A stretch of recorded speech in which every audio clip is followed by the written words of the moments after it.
Love at first sight, match made in heaven, soulmates. My next guest says all of these terms of endearment have one thing in common. They're myths. Studio 5 relationship contributor Dr. Townsend believes you can't find a soulmate relationship, but you can forge it.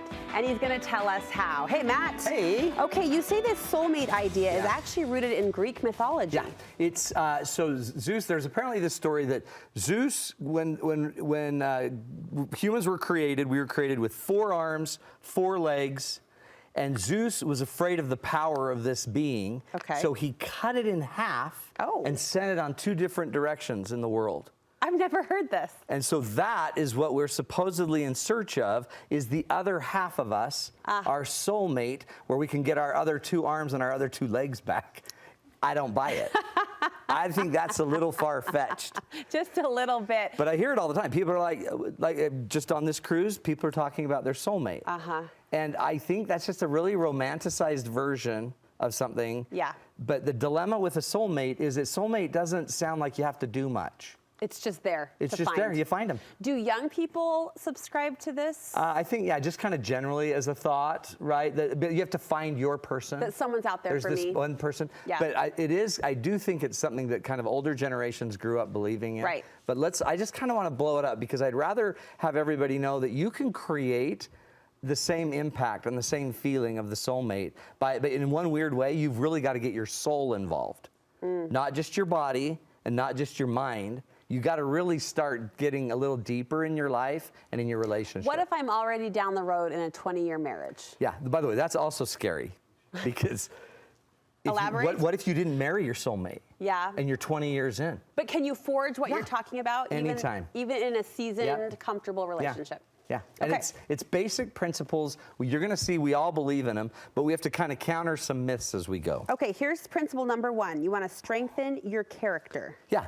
We need personal integrity and character if you want a relationship to go the distance of a soul.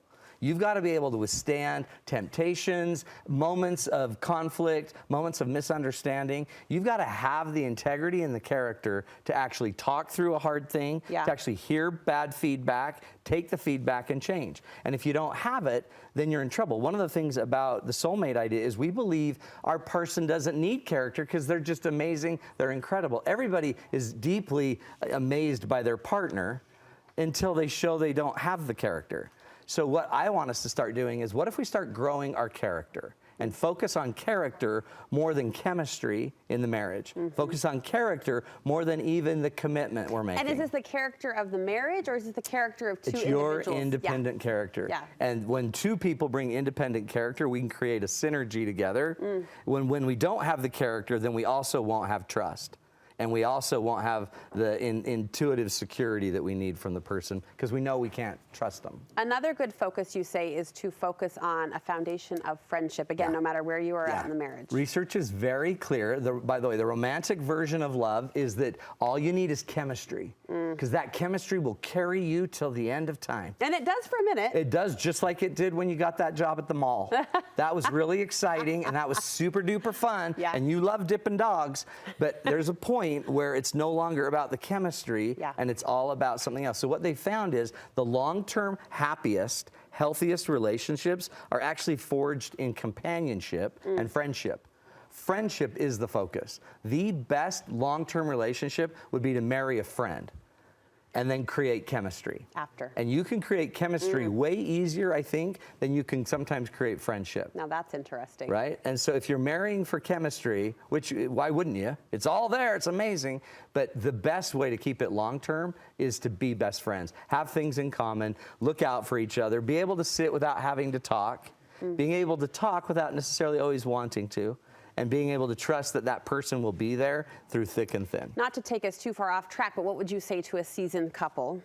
20 years into marriage who is saying, I don't know if I have a friendship here. I don't know if I have it. Now, what I'd start doing is finding things we can do in common. Okay. Start instead of finding ways to be alone and do our things alone, start finding ways to do things together. Also go back to when you had the chemistry and you guys were like doing all these things, fun things, like let's go fishing.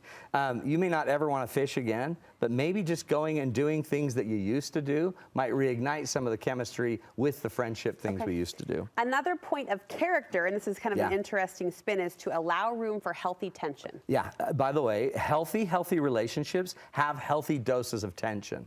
There should be some conflict. There should be conflict. I mean, this is life. Yeah. So if everything about you two is exactly the same, then boring. Where's the interest? And so part of it should be the healthy tension between one of you is probably a spender and one's a saver. And the one more spends, the more the other one has to save. One of you probably always is like wanting some loving and one's always got a headache. That's a tension that should be there. One loves to talk, one doesn't. One wants more freedom and independence, one only wants to be together. Those tensions force us to come together, and if we can actually come together with our communication and our character, we can actually forge something deeper. And then the tension forces us to do is sometimes to identify what's really important and some things to identify that don't matter at all. And let's let everything that doesn't matter go and learn to accept the difference instead of trying to keep converting you to my side of the tension. And that's a beautiful coupleship when the other person celebrates the tension or the differences. Right. When We're you see different. a husband show up for a wife and applaud whatever it is that makes her stand out, or vice versa, right? Exactly. I love my husband in his rumpled t-shirts or whatever. And I wouldn't wear them, and I'm so glad he can get away with it. Like, it's powerful. You want us to pay attention to moments we're in sync. Yeah. One of the biggest things I think impacting the ability to create soulmate with somebody is our attention. We don't have any. And if we had it, it lasts 12 seconds until the next commercial or whatever, the next distraction. So we've got to learn to get in sync with each other, and humans are wired to be in sync. We all have mirror neurons, which means I'm wired to be, if I just watch you long enough, my body will pair to yours and we'll actually start feeling the same emotion. Which is why when you told me about the baby, I startle, and when I startle, you startle with me, and it's like you then get to derive pleasure from my startle. That's why we startle when someone trips. That's why we smile when someone smiles. That's why we tear up when someone's crying. Because we're mirroring. That's a natural human function. That's not just soulmate. That's what humans do. So you got to put your phone down, turn to each other, and be in sync. So speaking of the phone, I was at an awesome weekday rare lunch date with Mark the other day. Totally in sync. Talking. It was very lovely. Talking. We were like just, it was just awesome. Just us in the middle of the day. And all of a sudden I had a squirrel. And I'm not going to apologize because it was a great connected lunch. I was present, but I did reach for my phone for a minute to brrr, and I looked up after my 10-second brrr, and he had grabbed his phone too. And that's all it took. And when you talk about in sync, it can go one way or the other. And by the way, notice, it's contagious. So the minute you go for something else, you give me the right to go for something else. And without even knowing it, we've just given up on each other. And then we wonder why we're not in sync. Why we're not in sync. And kids can do it, jobs can do it, anything can do it. Here's our final character practice, which is to see the good. When we're first in love, the chemistry keeps us noticing all the good. So we think if you really love me, you'd always notice the good. But humans are wired not to really always notice the good because the good's not going to hurt me. I have to notice the bad because the bad hurts me. So we have a tendency in that we tend to favor negative information. So we're looking for the negative thing. So the only way to counteract that and create a soulmate feeling is to actually start intentionally finding the good, seeing the good, identifying the good, and talking about the good. Out loud. Out loud, write down 3 things a night, talk about the good, share it. When you see your partner that's doing something really awesome, bring it out, talk about it. And if you'll do that every day, and by the way, I'd write them down. And if you did that for 1 year, you'd have 365 good things about your partner. We so actively do this with our children, we do it too. all the We time. talk 7 to 1 in parenting. So important. But apply it, that's such a good charge to apply it to your spouse. And then when you see the good, what's cool is you feel good. And when you feel good, you actually act good and better. And then all of a sudden we start sharing it, then they can do it, and then that creates the soulmate. I love this, Matt. Thank you so much. We'll post this conversation on our website if you want to review it with a soulmate. With a soulmate. With someone you love. Yeah. And before we say goodbye, your Becoming One program is getting awesome feedback. This is honestly probably the favorite thing I've ever done. It may even trump date night. Really? Yeah, because it's every week I get online with hundreds of people and we coach. Yeah. And they bring up their issues, we talk them through it, but in the program, it's really what would cost about one date with your partner. Yeah. You get a month's worth of activities, tools, you get hundreds of videos, you get hundreds of podcasts from me, and then you get an hour of coaching, plus all the archives of the past hours. So every question you've ever had in any relationship, family, kids, boss, they're all being answered in real issues, and you get to see what's happening in a community of people that are all trying to become one. It's an awesome Powerful, program. life-changing. It is life-changing. Yeah. It's changing couples and bringing them together, as the program says, Becoming One.